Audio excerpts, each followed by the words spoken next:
Si te buscas a ti mismo fuera de ti mismo, entonces solo hallarás el desastre, ya sea erótico o ideológico. Por eso seguramente Ralph Waldo Emerson, en su fundamental ensayo Confianza en sí mismo de 1840, observó que en el viajar encuentra el necio su paraíso. Tengo 65 años de edad más que suficiente para escribir mi propia versión de Confianza en sí mismo. Hasta ahora había creído que la autobiografía espiritual en nuestra época tenía más valor cuando quedaba implícita.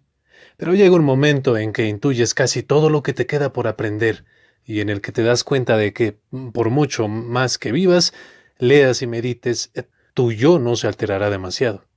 Llevo ya 40 años seguidos dando clase en Yale y 7 en la Universidad de Nueva York, y durante la última década el objeto de mis enseñanzas ha sido casi exclusivamente Shakespeare. Shakespeare, dejando aparte todas sus demás fuerzas preternaturales, constantemente me da la impresión de que sabe más de lo que cualquier otra persona haya sabido nunca. Casi todos los estudios calificarían de ilusoria esa impresión, pero a mí me parece una verdad pragmática. Conocerme a mí mismo, conocer a Shakespeare y conocer a Dios son tres búsquedas distintas, pero estrechamente emparentadas. ¿Por qué mezclar a Dios en todo esto? Buscar a Dios fuera de uno mismo lleva a los desastres del dogma, a la corrupción institucional, a las barbaridades que hacen época y a la crueldad. Durante 2 siglos, al menos, casi todos los estadounidenses han buscado al Dios que hay en su interior en lugar del Dios del cristianismo europeo. Pero, ¿por qué involucrar a Shakespeare en todo esto, ya que lo considero el arquetipo del escritor laico? Se conoce el yo primordialmente conociéndose a sí mismo. Conocer a otro ser humano es inmensamente difícil, quizá imposible, aunque cuando somos jóvenes o incluso llegados a la edad madura nos engañemos respecto a ello. Con todo, por eso leemos y escuchamos a Shakespeare, a fin de encontrarnos con otros yoes. Ningún otro escritor puede hacer eso por nosotros. Nunca nos encontramos con el propio Shakespeare en sus obras, al revés de lo que ocurre con Dante o Tolstoy en las suyas. Que te encuentres o no con Dios depende de ti. Diferimos mucho los unos de los otros en ese aspecto vital. Pero, regresando al yo, podemos conocerlo principalmente a través de nuestra soledad. O podemos conocer a sus representantes con más viveza en Shakespeare, o podemos conocer a Dios en él, pero solo cuando se trate de nuestro propio yo.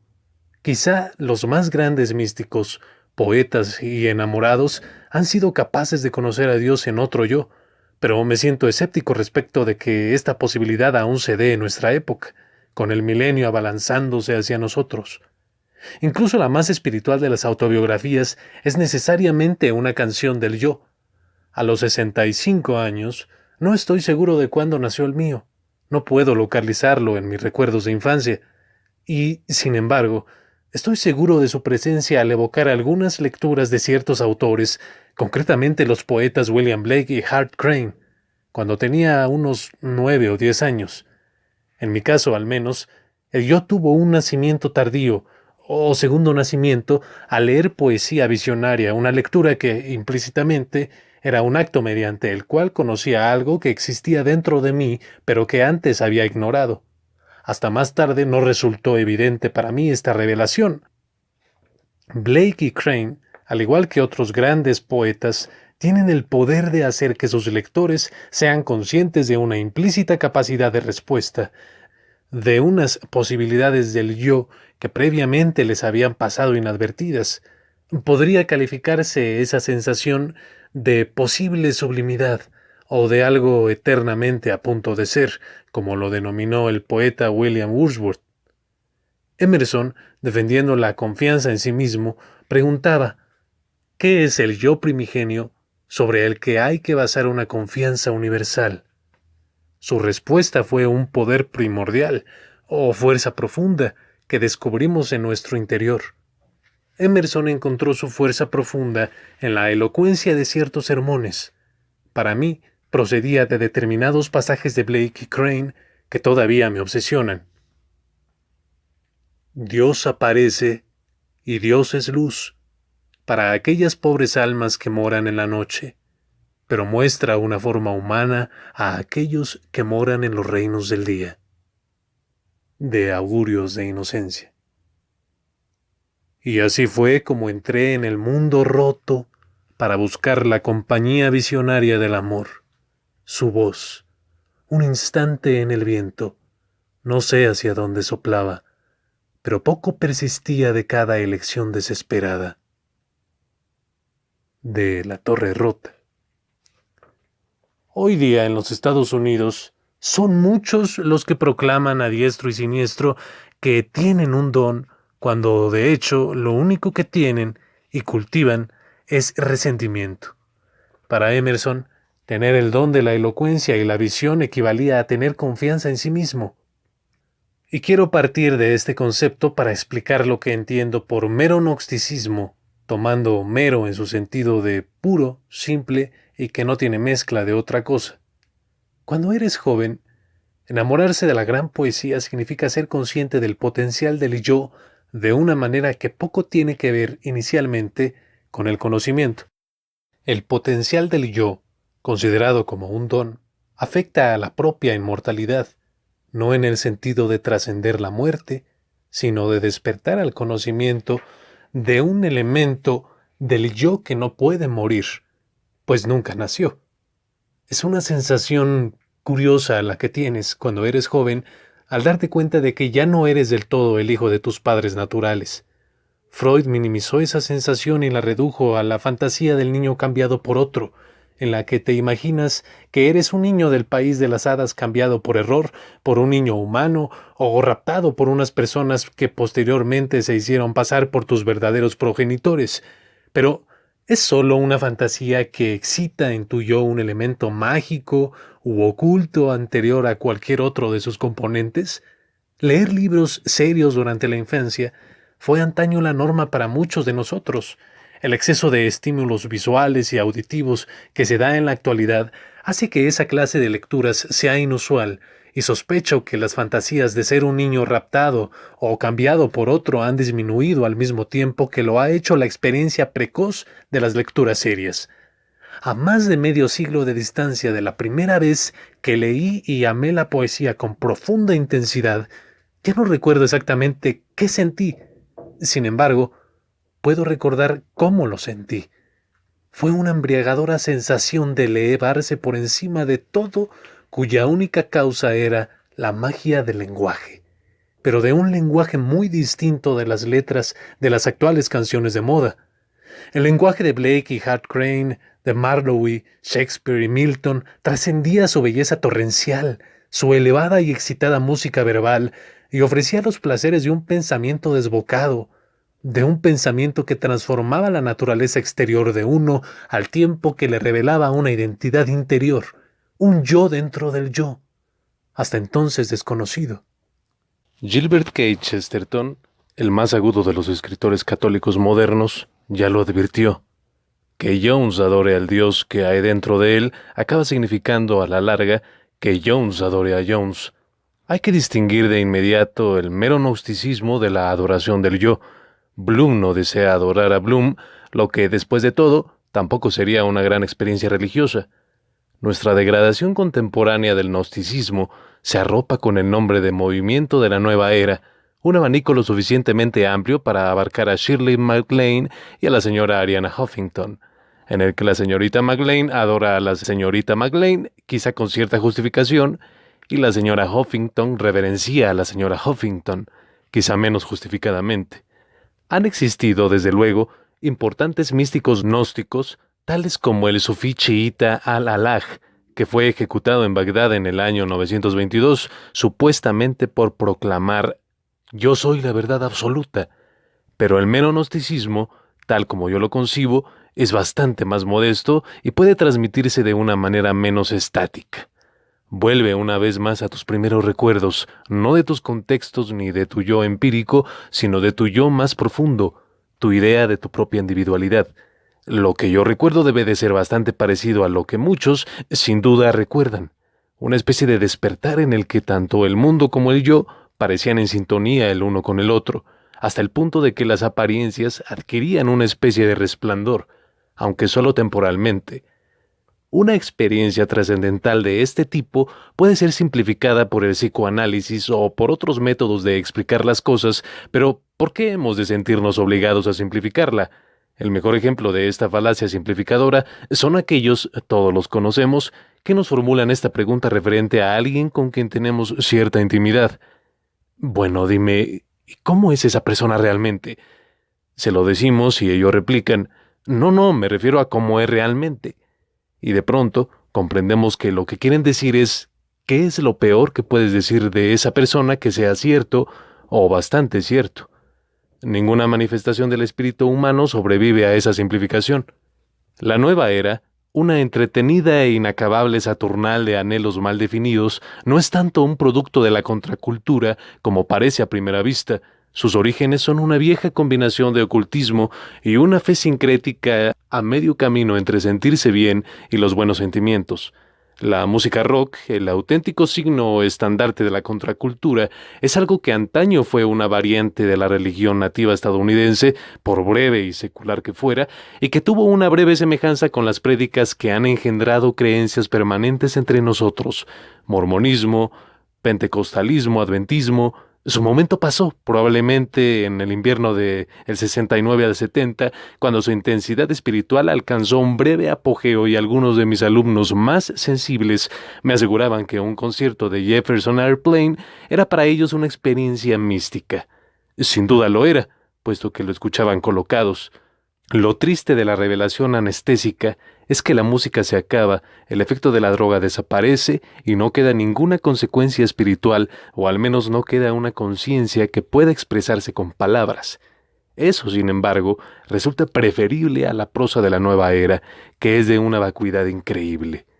Una trascendencia que no puede expresarse de un modo u otro es una incoherencia. La auténtica trascendencia puede comunicarse mediante el dominio del lenguaje, puesto que la metáfora es una transferencia, algo que permite pasar de una experiencia a otra. La experiencia literaria tiene, por necesidad, una relación propia con la trascendencia, pero ¿quién podría imaginarlo a partir de eso que se autodenomina crítica cultural, para la cual no hay yoes ni en los escritores ni en los lectores, sino solo política, de sexo, de raza, de etnia, de clase? Puesto que mi propia versión de la confianza en sí mismo sería imposible sin la idea de un yo profundo, y puesto que la trascendencia, para mí, comenzó con la embriagadora lectura de los grandes poetas, me creo en la obligación de dar fe de que las obras literarias pueden transmitir esa trascendencia, que es, en un sentido muy estricto, la trascendencia. Como atributo de Dios, significa elevarse más allá del universo material y de nosotros mismos, en la medida en que no somos más que unidades del universo. Como atributo humano, es desechada como una ilusión por los materialistas y, sin embargo, tiene una incómoda existencia en muchos de nosotros y una presencia mucho más sólida en un puñado de individuos a través de la historia: místicos, visionarios, sabios, hombres y mujeres que se encuentran directamente con lo divino o con el mundo angélico y son capaces de transmitirnos algo crucial de ese encuentro. Aldous Huxley, en la introducción a su hermosa antología The Perennial Philosophy de 1945, observó que no contiene sino unas pocas selecciones de los escritos de hombres de letras profesionales y, aunque ilustra una filosofía, apenas guarda semejanza con la obra de los filósofos profesionales. La razón es muy simple. La filosofía perenne trata primordialmente de la realidad una y divina, esencial para el variado mundo de los hechos, las vidas y las mentes. Pero la naturaleza de esta realidad es tal que no puede aprehenderse de una manera directa e inmediata a no ser por aquellos que han escogido cumplir ciertas condiciones y se han convertido en seres llenos de amor, puros de corazón y repletos de espíritu. ¿Por qué esto es así? No lo sabemos. Según el criterio de Huxley, San Juan de la Cruz y el maestro Eckhart tienen cabida en su libro, mientras que no ocurre lo mismo con Dante, Emerson y Kierkegaard. Tampoco incluye a William Blake ni a los grandes pensadores gnósticos, ya se trate del gnóstico cristiano Valentín, el sufí musulmán Ibn Arabi o el cabalista judío Isaac Luria. La espiritualidad de la negación de sí mismo tiene una antigua y honorable tradición y siempre ha sido compatible con la ortodoxia dogmática en todas las religiones occidentales. La espiritualidad independiente tiene una tradición tan antigua y honorable como ella, por lo menos, pero nunca ha sido compatible con los credos institucionalizados históricamente. No me parece casual que la espiritualidad de los yoes independientes muestre estrechas concomitancias con las visiones de los poetas y hombres de letras, hasta el punto de que los textos literarios gnósticos podrían y deberían reunirse en una antología capaz de rivalizar con ese magnífico libro de Huxley. Dicha antología podría titularse The Spiritual Arsenal porque sus autores son tan bondadosos como polémicos. Su corazón es independiente y son ricos en dones espirituales. ¿Por qué es así? Lo sabemos, porque lo que está en juego, precisamente, es saber. Los gnósticos, los poetas y las gentes de letras comparten el hecho de saber que saben. Esto me lleva a la crucial distinción entre gnosis y gnosticismo, una diferencia pragmática en la que se fundamentan las experiencias que me han llevado al mero gnosticismo. C.S. Lewis, al final de uno de sus libros que menos me gustan, Mere Christianity, asocia astutamente la renuncia cristiana al yo con el hecho de no buscar la originalidad literaria. Hasta que no le hayas entregado el yo a él, no tendrás un yo verdadero. Incluso en la literatura y el arte, ningún hombre que se preocupe por la originalidad será jamás original, mientras que si intentas decir la verdad, sin importarte lo más mínimo en cuántas ocasiones haya sido dicha antes, 9 veces de cada 10 serás original casi sin darte cuenta. Este principio gobierna toda la vida desde el principio al fin. Renuncia al yo y encontrarás tu yo verdadero. Pierde tu vida y la salvarás. Sométete a la muerte de tus ambiciones y tus deseos más acuciantes. Y en definitiva, a la muerte de todo tu cuerpo. Sométete con cada fibra de tu ser y encontrarás la vida eterna. No te guardes nada. Nada que no hayas entregado será realmente tuyo. Nada de lo que hay en ti que no haya muerto se alzará jamás de entre los muertos. Búscate a ti mismo y, a la larga, solo encontrarás odio, soledad, desesperación, rabia, ruina y decadencia. Dejando aparte de todas las cuestiones de aversión meramente personal, me fascina este párrafo, porque es, punto por punto, lo contrario del programa para conocer el yo profundo que es la búsqueda gnóstica y literaria de la inmortalidad. La gnosis se basa en distinguir la psique, o alma, del yo profundo, lo que pragmáticamente significa que cualquier reforzamiento de la psique se basa en el conocimiento del yo original que ya era uno con Dios. La originalidad es tanto el signo distintivo del gnosticismo histórico como de la literatura canónica occidental. Que Lewis desapruebe simultáneamente el yo y la originalidad confirma el análisis negativo gnóstico de quienes afirman que viven por la fe en lugar de hacerlo por el conocimiento.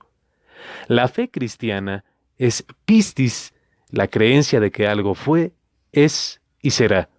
La fe judaica es emuná, la confianza en la alianza.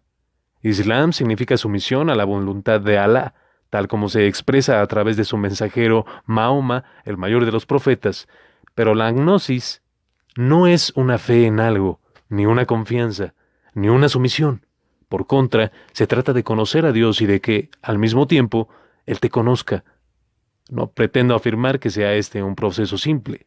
Es mucho más elitista que el mero cristianismo de C.S. Lewis y sospecho que este elitismo es la razón de que el gnosticismo haya sido siempre derrotado por la fe cristiana a lo largo de la historia, pero estoy escribiendo una autobiografía espiritual, no teología gnóstica, así que regreso a la historia personal para explicar cómo entiendo la gnosis y el gnosticismo.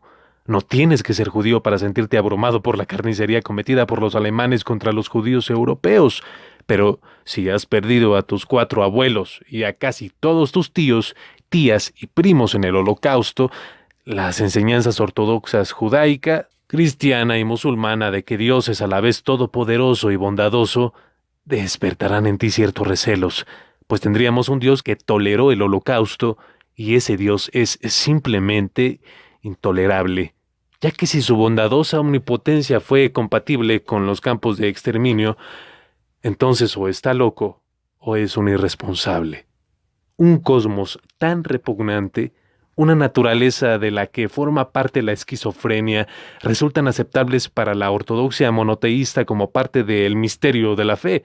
El gnosticismo histórico, por lo que puede conjeturar, surgió entre los judíos del siglo I a.C., como protesta contra un misterio de la fe que, tal como escribió Emily Dickinson, trata de hacerse comprender entre gemidos. Sin embargo, gnosticismo es un término ambiguo. Incluso la religión gnóstica, sugerencia de Hans Jonas, crea dificultades, tal como él mismo reconoció. Por lo que podemos deducir, había muy pocas iglesias o templos gnósticos en el mundo antiguo, quizá ninguno. Y con todo, el gnosticismo era algo más que una tendencia, más incluso que una facción o un movimiento. Creo que lo mejor es calificarlo de movimiento espiritual, y como tal, fue y es una deliberada y radical revisión del judaísmo y el cristianismo, así como, posteriormente, del islamismo. El gnosticismo posee algo sin precedentes, una atmósfera de originalidad que desconcierta a los ortodoxos de cualquier fe. La creatividad y la imaginación, irrelevantes e incluso peligrosas para las religiones dogmáticas, resultan esenciales para el gnosticismo. Siempre que me encuentro con esa originalidad, la reconozco al instante y me siento identificado con ella. A mitad del camino de la vida, a los 35 años, hace ahora 30, me sentí muy desdichado y durante casi un año me vi sumido en una honda melancolía. La vida era insípida, me sentía incapaz de leer y apenas podía levantar la mirada al cielo. Se me hizo imposible dar clases, mi actividad más característica. Fuera cual fuera la causa inmediata de mi depresión, pronto se desvaneció hasta ser algo irrelevante, y comprendí que mi crisis era espiritual. Un gran vacío se había apoderado de mi yo, que hasta entonces me había parecido fuerte. Mi psiquiatra de Yale me aconsejó que viajara, pero en Londres me sentí tan deprimido que fui a ver a una eminente psicoanalista pakistaní por recomendación de mi médico de Yale. Una aversión instantánea brotó entre el analista de Londres y yo, de modo que me negué a volver a verle después de 3 visitas, pero mi furia fue terapéutica y me liberó en parte de la noche oscura del alma. Cuento esta historia porque esa liberación fue al principio muy parcial. Lo que me rescató, siempre en 1965, fue un proceso que comenzó como lectura y que posteriormente se convirtió en una especie de conversión religiosa que era también una incursión en una teoría literaria personal. Había comprado The Gnostic Religion de Hans Jonas cuando el libro fue publicado en edición de bolsillo en el 63, y al leerlo por primera vez me pareció comparable a William Blake, sobre quien estaba escribiendo unos comentarios, y a los estudios de Gershom Scholem sobre la Cábala. Pero el impacto que me causó el libro de Jonas tuvo un efecto retardado. No lo experimenté hasta que comencé a leer las obras completas de Emerson. Todavía recuerdo los pasajes de Emerson que retrospectivamente enlazaban con Jonas en mi mente. Siempre es mejor lo que me entrega a mí mismo. Lo sublime despierta en mí a través de la gran doctrina estoica. Obedécete a ti mismo. Lo que muestra a Dios en mí me fortalece. Lo que muestra a Dios fuera de mí me convierte en una verruga y un quiste. En los momentos más elevados, somos una visión. No sentimos nada que pueda llamarse gratitud ni, con propiedad, gozo. El alma se alza sobre la pasión y solo ve la identidad. Percibe que la verdad y la justicia existen, y de saber que todas las cosas irán bien, surge la paz perfecta. Vastos espacios de la naturaleza, el océano Atlántico, los mares del sur, vastos intervalos de tiempo, años, siglos, todo se extingue para el alma. Lo que pienso y siento sostiene ese estado pretérito de la vida y las circunstancias, al igual que sirve de base a mi presente, y así será con toda circunstancia, y con lo que se llama vida y lo que se llama muerte. Aquellos hombres que no pueden responder mediante una sabiduría superior a los hechos o preguntas del tiempo, se convierten en sus siervos. El peso de los hechos les hace doblar el espinazo, los tiraniza y los convierte en hombres rutinarios, en hombres sensatos, en los que la obediencia literal a los hechos ha extinguido toda chispa de esa luz que hace que un hombre sea verdaderamente un hombre. Para Jonas, al igual que para Emerson, el momento de la gnosis es el de la percepción directa de la mente, un puro movimiento y suceso que, simultáneamente, desvela una chispa divina en el yo y una sensación de degradación divina en el yo más íntimo, pues la caída gnóstica ocurre dentro de la divinidad. Interrogar a Jonas y a Emerson me sirvió para encontrar el contexto de mi depresión nihilista. Jonas ofrece un catálogo de sentimientos que acompañan la idea gnóstica de haber sido arrojado a esta existencia: desolación, temor, nostalgia, entumecimiento, sueño, exaltación. El trascendente Dios extraño o Dios ajeno del gnosticismo, al estar más allá de nuestro cosmos, deja de ser una fuerza eficaz. Dios existe, pero está tan oculto que se ha convertido en una idea nihilista en sí mismo. No es responsable de nuestro mundo, de campos de exterminio y esquizofrenia, ya que está tan extrañado y exiliado que es impotente. Nadie nos protege, pues el Dios de este mundo, adorado, como dijo Blake, con los nombres de Jesús y Jehová, es solo un chapucero, un arcángel artesano responsable de esa falsa creación que hemos dado en llamar nuestra caída. Ahora somos pospragmáticos. Solo tomamos en consideración las diferencias que resultan significativas, y te hace sentirte notablemente diferente creer que te remontas a una época anterior a la creación, que siempre estuviste allí, que fuiste parte esencial de Dios. La confianza en sí mismo es una doctrina solitaria. Está en abierto desacuerdo con la opinión de Marx de que la más pequeña unidad humana son dos personas. El mero gnosticismo no se presta a la adoración en común, aunque, sin duda, se haya aventurado a ella en uno u otro momento, en uno u otro lugar. ¿Qué debería ser una oración gnóstica? Una invocación al yo, quizá, para despertarlo, a fin de liberarlo mediante la gnosis. Emerson, profeta estadounidense, lo expresa por nosotros. Siempre es mejor lo que me entrega a mí mismo. El gnosticismo no falla, no puede fallar, pues su Dios se haya arraigado dentro del yo y al mismo tiempo está desterrado más allá de nuestro cosmos, en algún lugar infinitamente remoto. Históricamente, el gnosticismo siempre ha sido perseguido con ánimo de erradicarlo, desde los rechazos relativamente benignos del judaísmo ortodoxo hasta la terrible violencia del catolicismo contra los gnósticos cristianos a través de las épocas, en todos los momentos y lugares en que la Iglesia se ha aliado con las autoridades temporales represivas. El último gnosticismo occidental organizado fue destruido en la denominada Cruzada Albigense, que devastó el sur de Francia en el siglo XIII, y no solo exterminó a los heréticos gnósticos cátaros, sino que también acabó con la lengua provençal y la cultura de los trovadores, que ha sobrevivido únicamente en el mito occidental del ideal del amor romántico. Sin embargo, es otra ironía que nuestra vida erótica, que se basa con una confianza autodestructiva en la enfermedad psíquica llamada falling in love, constituya una herencia inconsciente y decisiva del último gnosticismo organizado hasta la fecha. La anarquista Hermandad del Espíritu Libre del siglo XV y los cátaros provençales del XIII constituyen, junto con los maniqueos, los tres grandes ejemplos de movimientos gnósticos que trascienden una religión esotérica propia de intelectuales. El antiguo gnosticismo, al igual que las variedades romántica y moderna, fue una religión solo de la élite, casi una religión literaria. Un gnosticismo purificado, entonces y ahora, es en verdad solo para unos pocos y quizás sea una disciplina tan estética como espiritual, pero quizá podamos contemplar la protesta de un gnosticismo de masas surgido de una nueva hermandad del espíritu libre que formarán los desposeídos urbanos sin seguridad social federal y las desdichadas legiones de la generación que sea, los jóvenes de clase media a quienes indignará trabajar toda la vida para pagar todos los déficits. Este mundo bien podría originar un gnosticismo a gran escala de los humillados y ofendidos que se alzarían para afirmar y reclamar la semilla divina que hay en sí mismos.